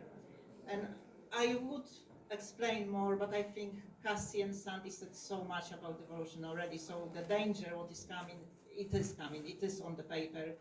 It always was on the paper. And the devolution, what Tony Blair started, it's just in the documents of every single council. He pushed this forward. Brexit wasn't welcome. And some people saying, oh, Brexit was a big lie. It wasn't a lie. That was very much in the way of the globalists, unfortunately, for them. And Tony Blair secured himself very quickly with pushing the agenda forward by creating the Institute of Tony Blair, which is now still advising 44 governments at the moment in the world. So Tony Blair is practically putting his devolution advice in 44 countries around the world. He's one of the main people behind that.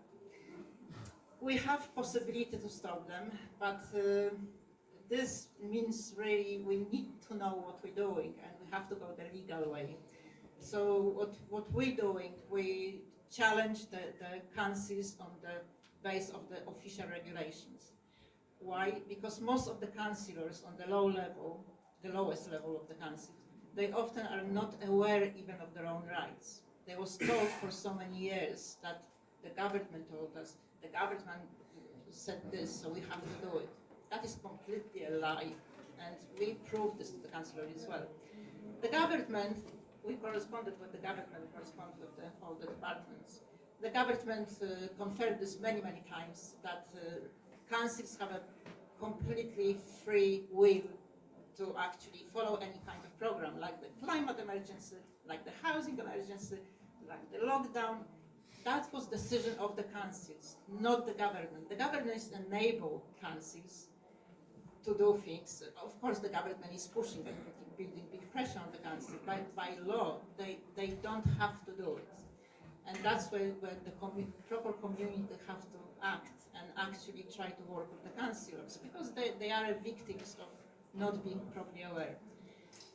So there are councillors which are good councillors and bad councillors. We had some councillors in our experience collaborate with us 5 years ago, and by then we actually was thinking about creating independent council, and we heard about this today. Yes, it was possible. It was possible. It's still possible now. Not so much anymore, because as I said, we have the deadline in November when the McMahon and Rayner is expecting the full proposal for a reorganization of every council to be sent to their office in the Parliament. So November is the deadline for a council to prepare this reorganization proposal. What that means, the full proposal, which how they're going to dissolve themselves, practically have to be on the table of the ministers. These decisions about that was invitation to take part in the reorganization. That was invitation sent by the minister to the councils again back in November. As I said, the council didn't have to do it, but the cabinets in the council decide they're going to take part. So some of the councillors, definitely all councillors on the parish level and town level, was completely excluded from the decision. The thing about deciding to take part in the big step and changing system for a communist system practically from the democratic system what we have was actually taken by few people in the council. Some of them, most of them actually are not elected even, this is officers and other executives. Where is the weak point? The weak point is exactly in the regulation, when to fulfill particular requirements to go on with the step, they need to do consultation with people. So I am not going to explain that because I think this is too much for everyone. But there are some kind of mandates and regulations which, how I can explain this? What they do, they act first and they try to legalize themselves later, okay? So that's what they do. Our chance to reverse this is to find the legislation and catch them where they're breaching the law now. And we have to do it before November. So what we're doing now, we're contacting all councillors, we're trying to educate the councillors what is happening. Not by just telling them, look, this is wrong, but simply by correspondence. So as I mentioned, we doing some correspondence with the ministers directly, but instead of just keeping this in our pocket, we're making this public, and we actually circulate the correspondence between the councils and the government, so they are all aware of what is happening. It's no secret here. We play completely open cards. And because of that, many of the councillors realize that they practically are asked to sign their own sentence, because that's practically what we have the deadline for.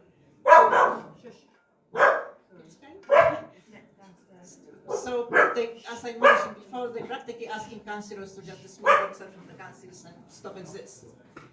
How we can reverse this is, as I said, we can actually try to collaborate with the councillors, and if they want the proposal, if the ministers really want the proposal, let's make the proposal it's supposed to be, because the proposal about the reorganization is supposed to come from people, not from the executives.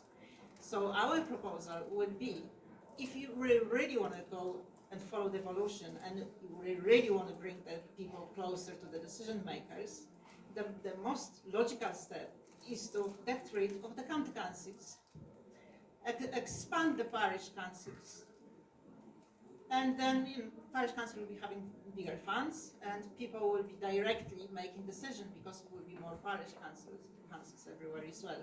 So that's what we're trying to collaborate on with the district. So practically the district councillors have to wake up to say no, and they have all rights to do it. But they need some kind of support from people, from the residents really. I want to raise a few more points about, because I know the devolution was really properly explained now, but I just want to say important thing, that's really just is communist. This is at the same template, it's no different. And that's a fact, that's an experience, that is not something what I am just thinking it is, it really is. That's the system what I was living in, step by step, starting from the lockdown, which actually followed the lockdown in Poland, what we have, which we lived through, that's they call the civil war. And every single restriction what they've done was exactly the same, so I'm not going back to this. But you see, I have so much to say, so I'm just losing. track at the moment because it's just really so much. So we have to act on this now because, as I mentioned, the deadline is in November. And what we do, we're helping lots of communities in many different issues. The solar panels, for example, was mentioned before. Solar farm was mentioned before. Other development was mentioned before. We're helping people legally, even if they are not our members, the Heritage Party members. We still offer help to people with a proper legal advice as well, and that's the way to stop their organization. Because every single thing, like I mentioned, is a product of the devolution, is a product of the Great Reset. So we have to stop the production than just attacking the product themselves. And I invite everyone, whoever have any issue, to contact us, the Heritage Party, because we managed to stop several massive developments. We have several other issues in the court at the moment as well. We're helping lots of communities. There's so much to talk about, and I really wish you can actually contact us by email, or you should really, if you are interested, what is going to happen with the devolution, what we're doing. If you can just follow our website, it's a news page on the Heritage Party, which we're trying to keep up to date. So all the correspondence, what we have between the authorities and us, it's all there. One more thing that I forgot to say, and I was going to say, is about the trend of not being political. And that's exactly what is happening in all countries as well, when they're calling themselves apolitical. They're calling themselves apolitical for a reason, because they don't really want to have any responsibility for a decision making. And politics is something what we want it or not, we have every day. In every single thing what we're doing is actually politics. Politics is involved in every aspect of our life. So actually trying to be apolitical is a very strange thing to say, because we need to be involved in politics. Because if we don't control politics, somebody else does, and that's exactly what is happened. And that's the people who call themselves politicians. We are all politicians, and we should realize that. And we all have a right to manage our life and administer our area, and that's what we need to learn. Because by law, we really, as a just ordinary people, we have a very good law to demand freedom, to demand individual rights, because we still have them. Unfortunately, from November, again, I'm going back to this, everything changed completely the other way around, and because we're going to start to have a proper police system. Can we open up for some questions? Can I just give David 2 minutes? Because I didn't expect that David, our Heritage Party leader, is going to come here today. So that's practically a special guest. Could you, David?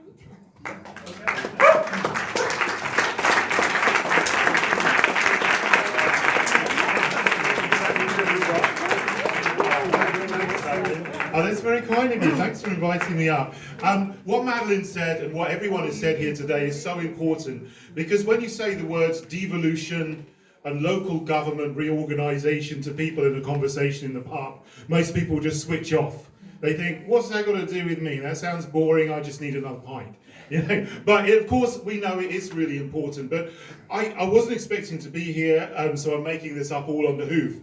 But I just do want to look into the difference between those two phrases, because they're things that people get confused.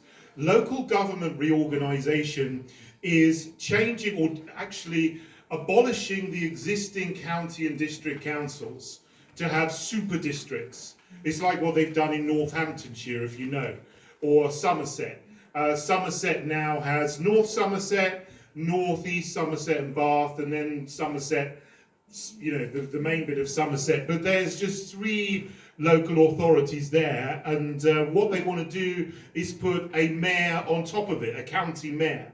So that's the devolution part, and they're different, but they're happening together. So what they want to do in Devon here, as you probably know, is abolish all the district councils that you've got. Cambridge, Exeter, Mid Devon, etc. Abolish Devon County Council and set up 2 or 3 super councils. So you'd have South Devon and North Devon, for example. And they would be in charge of more than 500,000 people, And they're selling that to people on the basis that this is going to cut costs. You're only going to have one council instead of two. And that sounds great, except what they want to do is the other bit, the devolution on top of it, which is not actually devolution, is put in a mayor of Devon on top. And all the power is going to flow from the districts and the county up to the new mayor of Devon that's going to be created, as you probably know.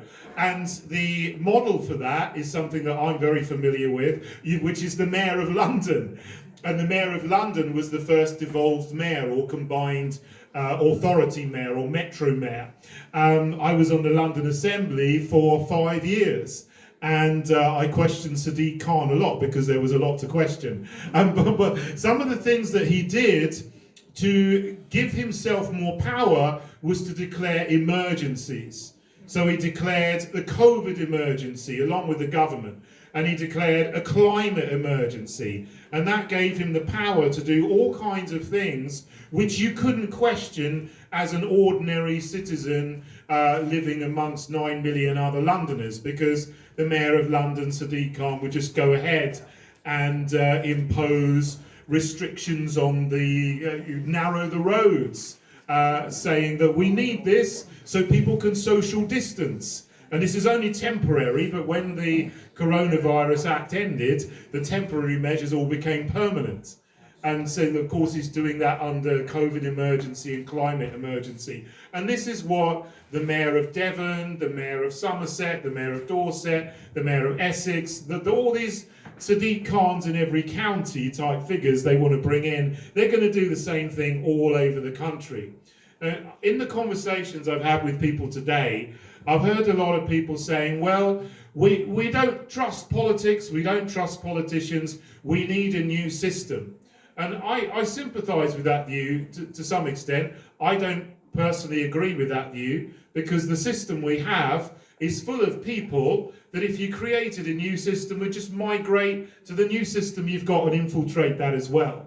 It's not the system that is a problem, it's the people in the system who occupy the uniparty, the Tory, Labour, Lib Dem, Green uniparty. We need to get rid of them by standing people in elections, kicking them out and getting our own people in who are going to implement policies which are beneficial to the people. But if we allow this local government reorganisation and devolution to go ahead, the system is going to change for the worse. As Madeleine says, it's a communist-style system. The Bolsheviks implemented it in Eastern Europe, the World Economic Forum and so on wants to implement it in Western nations and make us just as much of a hellhole as the Soviet Union was. So the way to fight this, I don't know if Madeleine said, is to you did say, you did allude to this, the key at the moment is to get the councillors who are elected now in the districts and the counties to realise if local government reorganisation and devolution goes ahead, they are going to be abolished. And even if they do keep their seats in a new super district, they're going to be powerless, because all the power is going to go to the directly elected Mayor of Devon, one person who will then implement the policies of the World Economic Forum. Before November, we need to get the existing district and county councillors to be so dissatisfied with what's going on, for them to understand that if this goes ahead, out of self-interest, that they will fight this because they want to keep their positions in existence. Because if they don't fight it, they're going to be abolished. Now, that might seem a little bit, it's not ideal, because we need to get them, first of all, to act out of self-interest, but it's better to do that rather than to have them not understand and have a worse system come in its place. So I'll just finish there, because I know our time is coming to an end. Thank you for listening, everybody, and thank you for listening to Madeleine as well. I'll just pass back to you to finish up. Recently, you were at the Dissident Southwest event. Yes, indeed. It was a brilliant weekend, and reporting back on this meeting, Distant Southwest, we held it in Exeter this weekend. It was 3 days focused on alternative health and regional sovereignty. Attending were former Conservative MP Andrew Bridgen and David Kurten from the Heritage Party. We had a speaker, David Laity, who addressed the banking fraud.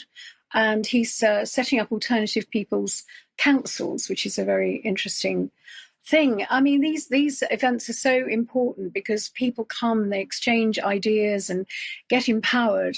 And the hope is that they just won't go home and watch TV, but they'll galvanise themselves. We had Glyn Owen, who collaborated with the original 7 concerned citizens of Torbay, Devon and Cornwall. The 7 concerned citizens have issued default notices and contacted clerks from over 450 councils, requiring them to declare a food and farming emergency. And this is really gaining traction. Town and city councils are being forced to listen to the people. Do visit their website, 7concernedcitizens.co.uk. We had Chris Coverdale. He ran a workshop on the Freedom Co-op Southwest and Tax Rebellion, which was well attended. I delivered a presentation reviewing the 3 key government papers on devolution. Now, Ben and I have focused on devolution in the past few weeks to really ensure that people understand the pitfalls of devolution. And it's important because once democracy's lost, there's no going back. It'll be lost forever. And to summarise, a total of approximately 360 town councils and city councils in the UK will be boiled down to about 7 or 8 regions, reflecting Tony Blair's original plan in the 1990s to align with the EU federal England. Each of these regions will appoint a mayor for energy and climate, whose responsibilities will be centred exclusively on matters related to net zero. The government is selling it to us as democracy for the people, but it's the exact opposite. Authority will move from councils and Whitehall and to mayors, reducing your influence really on opportunities to challenge any decisions made. It's crucial to understand that this distance issue from decision making and your democracy will be lost, and that's what Agenda 2030 needs. The plan allows for relaxed planning rules on surveillance and 5G infrastructure, making opposition impossible as the mayors will have increased powers over planning applications. There'll be more restrictions on cars, meat, dairy consumption, and possible future kind of lockdowns, geofencing lockdowns or health lockdowns. So here's a clip of my talk on Sunday. What devolution means for the UK. It means net zero restrictions, such as more ULEZ, more LTNs, 15-minute cities, 20-mile-an-hour zones, increased surveillance, bans on gas and wood-burning stoves, higher carbon taxation, forced retrofitting of our homes, and they're going to use the climate change and the power. They're called the Global Covenant of Mayors for Energy and Climate. Now, these, a bit like what Sadiq Khan is in London. If you imagine a Sadiq Khan in every region, that is what we're looking at. So this is why all these restrictions and things will, if they get their way, will be happening, because they're selling it as a benefit to us. Oh, let's get rid of the power of Parliament. Let's transfer it all over to these local mayors, and they're going to be so much better. These guys have got your interests at heart. That is not true. You will lose all your, every bit of the last vestment of democracy that we have will be gone. So, yes, there's plenty of information out there. We can and we must oppose this. Subscribe to ukcitizen.org and look at their legal packs. They've got loads of downloadable stuff. So you can oppose this and challenge your councils on other issues as well. Join your local residents association. We had Cassie Langford speaking about their successes, and I'll be speaking about the national the National Residents Association later in the show. Write to your MPs en masse, make a noise. Intelligent, strategic dissent really does work. I've put in information in the show notes to help you to oppose this with templates for councils and MPs. So, you know, we've really got to get this going, because if once we've lost our democracy, it's gone forever. Back to you, Mike. Thank you, Sandy. And I just once again would urge people that if you are using a template, it's fantastic that templates are made available. And thank you for that, Sandy, and also Big Brother Watch providing templates. Please make sure you make the effort to make it your own, because if it's perceived by people as being, you know, an organized internet campaign, it loses its effect. So you make the effort to make it personal. Okay, let's.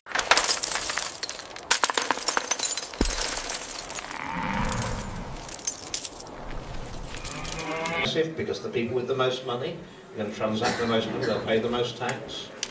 Obviously, there's huge vested interests against this system, mainly a lot of them, the big accountancy firms who make a lot of money selling tax evasion schemes to very rich people, which there is no way of evading this tax. If you want to transact in the UK, sell to our consumers, you have to pay the levy. Or use cash. Well, yeah, but cash, you can use cash. And if you take cash out of the bank, that's a transaction, you pay 0.25%. When somebody pays that cash back into the bank, they'll pay 0.25%. It's exactly the same.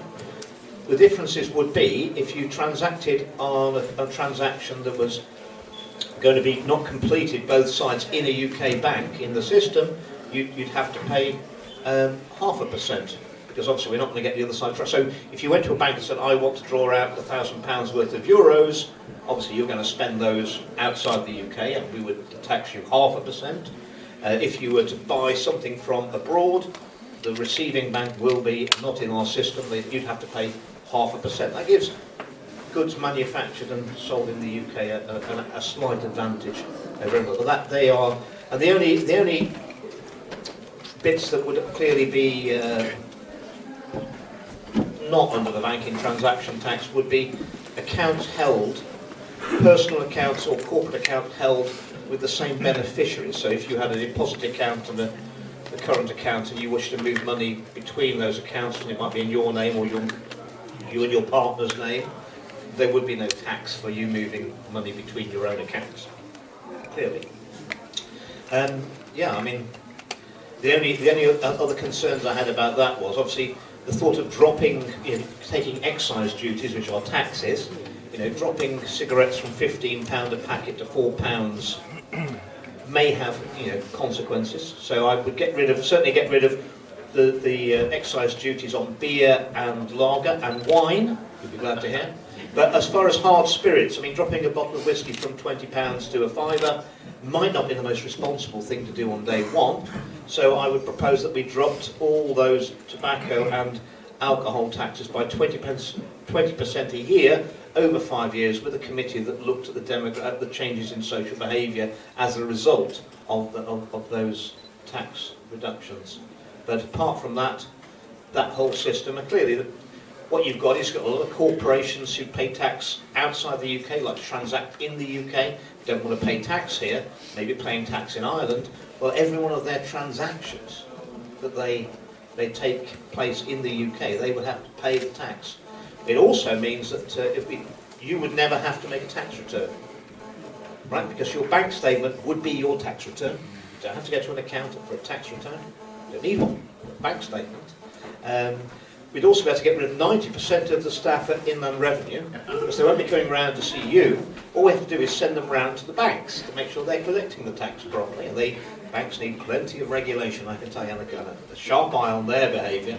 And we won't get into talking today probably about the Lloyds banking fraud, but it would be, I know, that is a fascinating story which would generally make your hair curl. So we do need to keep the banks under control. And all those very bright accountants who think of these tax evasion schemes and trusts, because even all those schemes, if you transact in the UK, you pay the taxes. It's an unavoidable tax. The only way you could possibly evade it is if you were to have a lot of cash in your house and transacting cash to avoid a minor tax. And I would put for the vast majority of people, the risk of having the money stolen from your house is far worse than paying a little tiny bit of tax. And the evasion would be, which is why it would be so beneficial to the people, because you widen the tax base to the widest it could possibly be of every financial transaction within a UK banking system. That's why, for me, it would set the people free. And that is why the establishment won't want to do it, because what you've seen over the last 10, 20 years is an erosion of your freedoms, and part of that is ever higher taxes under Conservatives and Labour, because taking away, to the point now, where the overall tax burden on you, people, on your income and when you spend your money, is around the low 80%. So 80% of everything you have coming in, your income, will eventually go back to the government in tax. 80%. Now, from my own experience, and I've been very poor, and I've been very rich, and now I'm very poor again, but I mean, that's just life. The fact is that wealth does not buy you, or income doesn't buy you health, friends, or happiness. What it buys you is choices. And people with no money have no choices. And that's my definition of poverty, is people who have no choices in life. And what successive governments have done is taken away your disposable income to give you less freedom and you less choices. And this proposal would empower the people and I think set them free. And yeah, I'm going to push it. So, thank you very much. I just want to say something quickly just before we go on to Dave, which is, are you getting something out of this event? That dog is always agreeing, which is useful. What would you like as a next subject? Because Glyn's got an idea for a next subject, but we would like to have your feedback on, we're trying to keep this topical. That's why we did council tax, food and farming, devolution. Most people are not thinking about devolution. So, yeah, your thoughts would be valued. I'll come back to you, Daniel. I'm just going to go back to Dave because he was going to say something. And I can hear there's still some phones on because I can hear them interfering with the speaker. I've got this one. It's a question for you, Andrew. You were talking about the 200 people in the communities and getting your own councils together. The same should apply to get your own bank together. We could have community banks. If you look at Germany, there's 2,000 community banks. The big banks don't really look over there. There's thousands of small banks, and that's what they do. They loan small money to businesses. And that's how Germany's surviving, with a smaller banking system.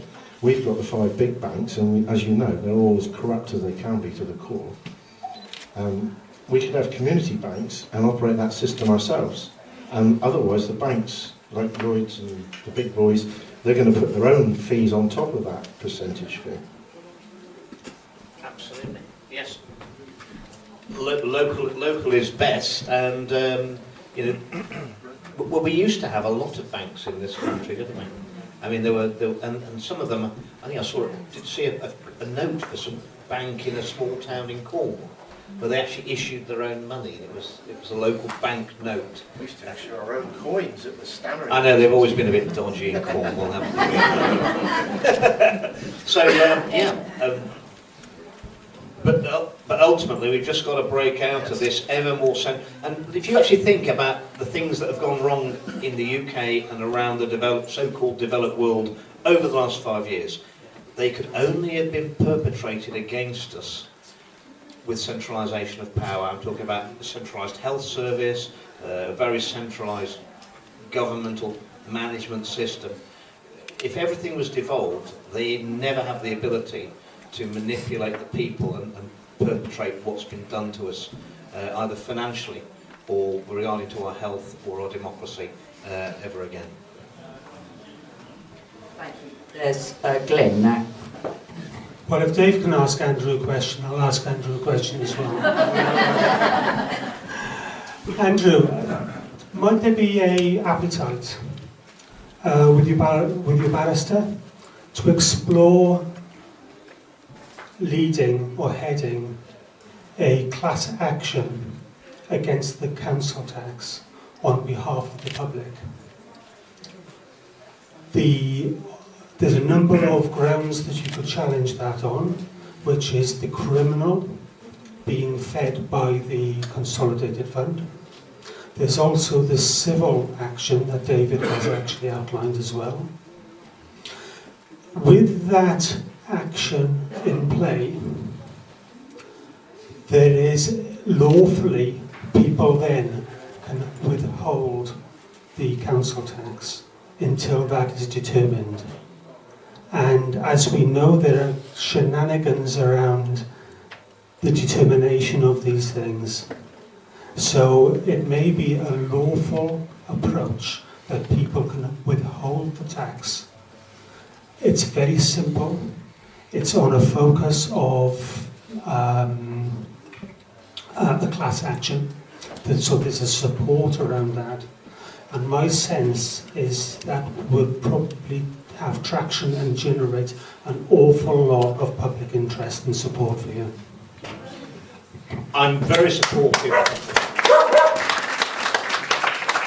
I'm very supportive of a class action to establish the lawfulness of the council tax situation and prevent the abuses of it that David so eruditely pointed out to you in the confiscation of property, which is the end game. If you write to me, and I'll discuss it with Chris Newman, my barrister, what I would say is that we're not necessarily looking for work.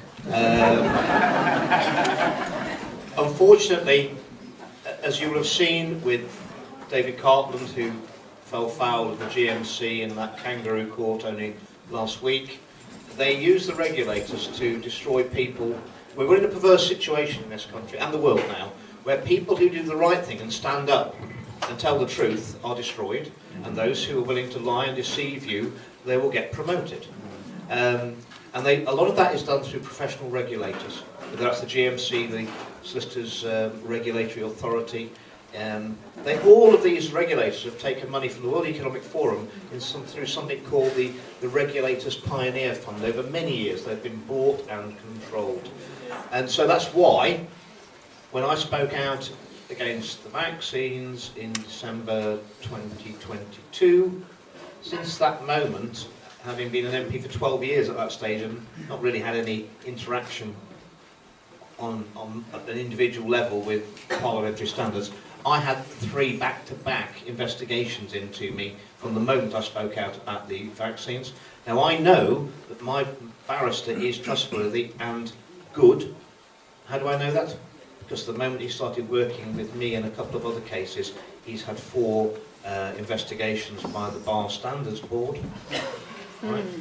And you'll remember I got suspended from Parliament in January 23, 5 days. One of them for asking the Parliamentary Standards Commissioner a question: can you confirm or deny that you have been lobbying the Labour Party for honours, which would be destroying your independence?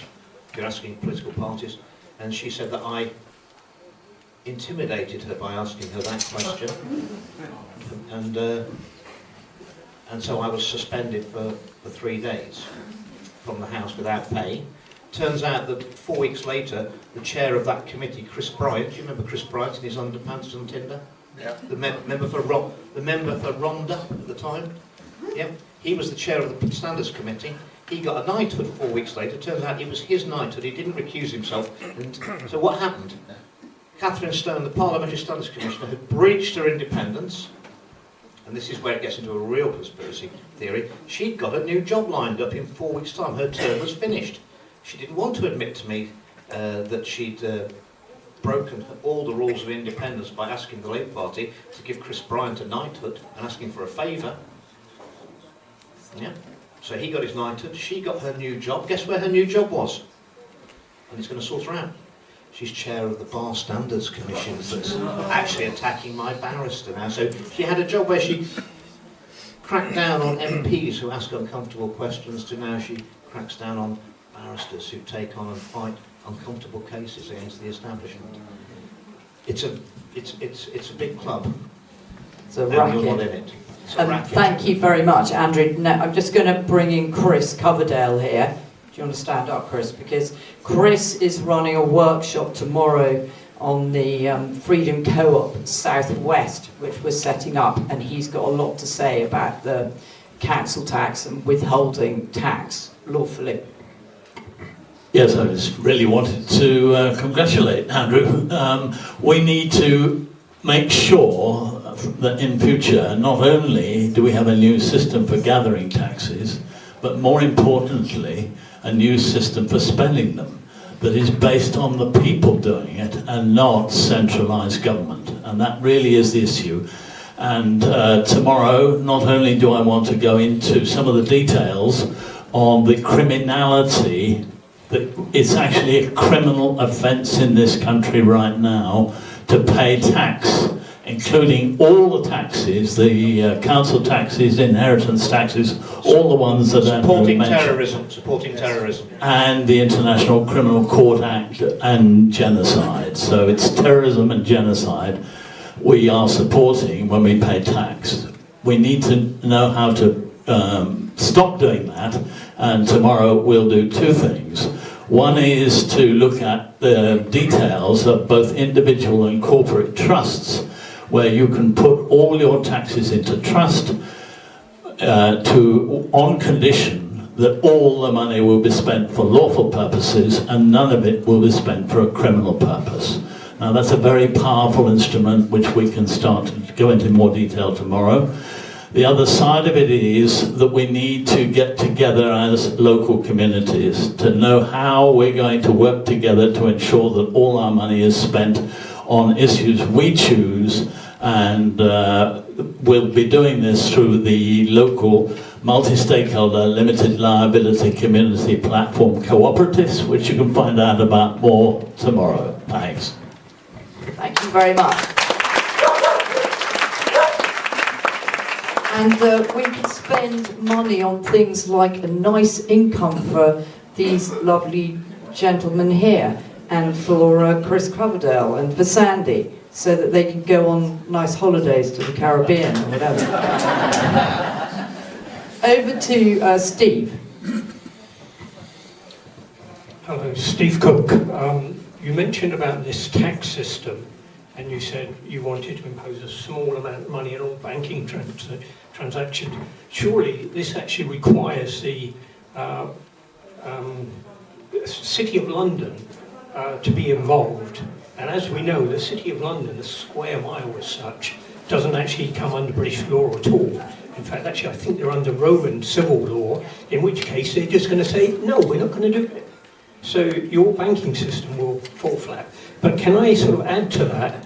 My understanding that as of last Monday, that there was a new system brought out which regulates the transactions, financial transactions, which go across various networks. And up till now, we've had the SWIFT banking system, and that has meant that the banks can talk to each bank, and it's more like the old facsimile system. Now we've moved on to a new system called ISO 20022, which means that every single bank or institution which is moving money has to use this system. And ISO 20022 means it's actually on the blockchain, so it's written down on record, and it's all encrypted, and it's not just standard 256-bit encryption. This is using long prime numbers, so the only way you can actually hack into it is using quantum computing. And what they're saying is now that this system is in place, and if it's true, that means they call it the quantum financial system, is able to track every single transaction going across the world. And if that's the case, then that means that the government now will be in a position where if they're actually spending our money, and that doesn't matter whether it's a central level or local level, all that money will go on the blockchain. It will be traceable, it will be trackable. You will use AI, so if they say a certain amount of money needs to be spent on a particular issue, then the AI can actually go and determine and check to see whether the money really did go to where it was supposed to. And so it will be a system which will allow us to move into control, and it means all these politicians who've been spending our money incorrectly will not be able to do that in future. And I said, I believe it came in on Monday, and I think this involves systems which will roll out, and we will see things happen in the next sort of 3 or 4 weeks, which will put that into place, and we will see a change in the way the world works. And I just wondered... Yes, I was aware it was coming in, the quantum banking system. And it's, you're not a million miles from my own heart. You may realise, you followed me, that I'm one of the few MPs who, from the moment it was suggested that we have High Speed 2, I said I'm against this project, it's going to get out of control, it'll never get built, and it's going to be a complete white elephant from its conception back in 2012. Well, I actually said in the House of Commons, you can look in Hansard, more than a decade ago, that what we needed, to coin the phrase, skin in the game. MPs need skin in the game. I said that I'm predicting this HS2 will be a disaster, it'll never get built and waste of taxpayers' money, but obviously the majority of my colleagues think it's brilliant. So what am I suggesting is that all those MPs who wish to vote for HS2, their share of the Parliamentary Pension Fund is invested in this project as a sign of their faith in the project. As you can imagine, it wasn't too popular with colleagues. And I also suggested that if we want to bring in digital ID, that perhaps we should, as a sign of good faith, MPs and members of the House of Lords, we should run the pilot, and the public should be able to see where we go and all our transactions for a couple of years, and then we might judge whether we felt that was intrusive into our private lives or not.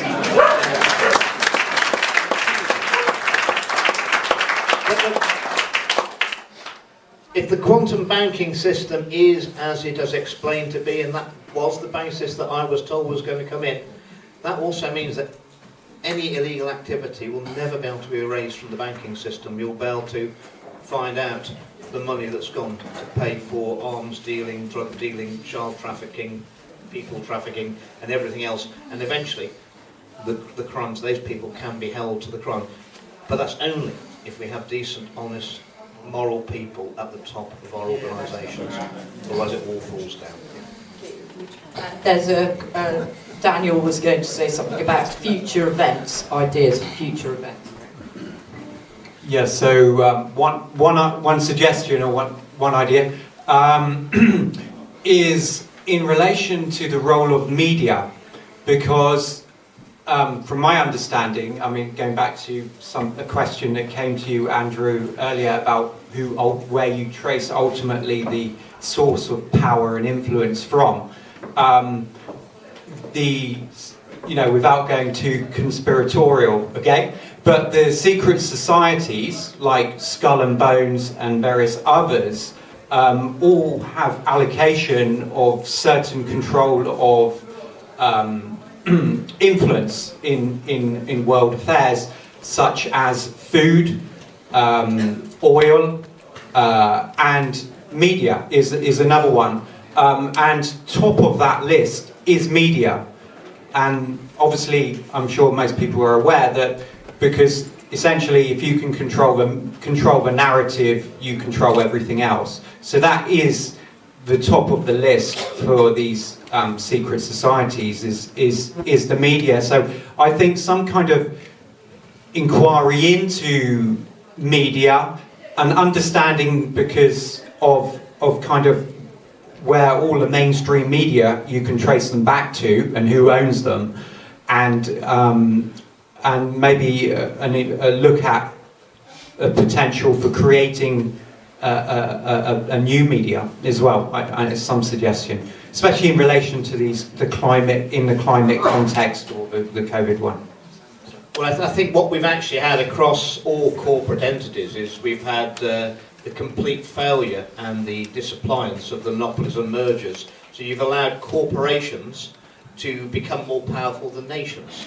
I'm thinking about BlackRock, Vanguard, Stateside.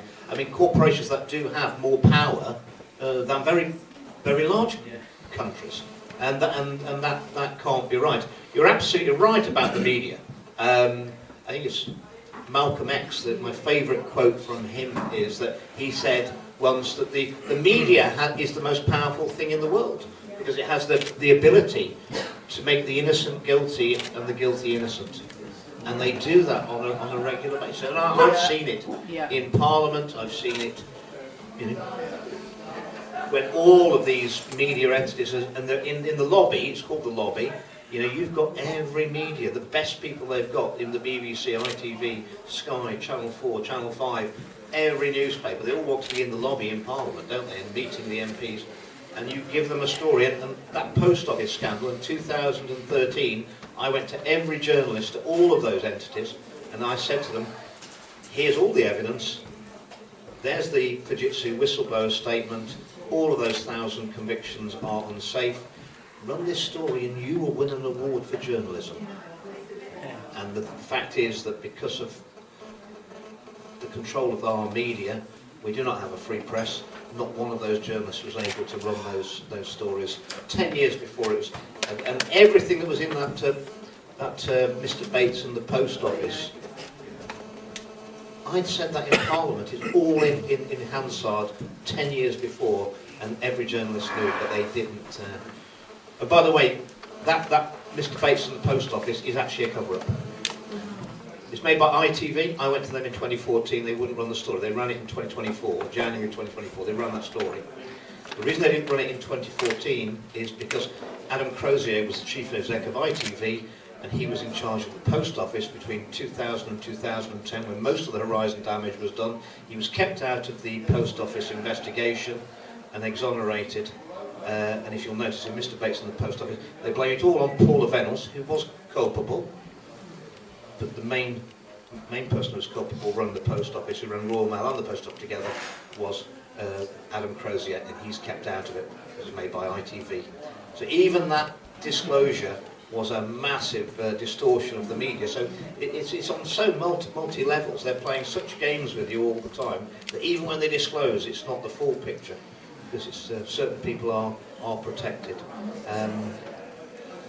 We need more choice in our media, and ultimately people, the legacy media is completely nailed its colours to the establishment, because now they're all going down together.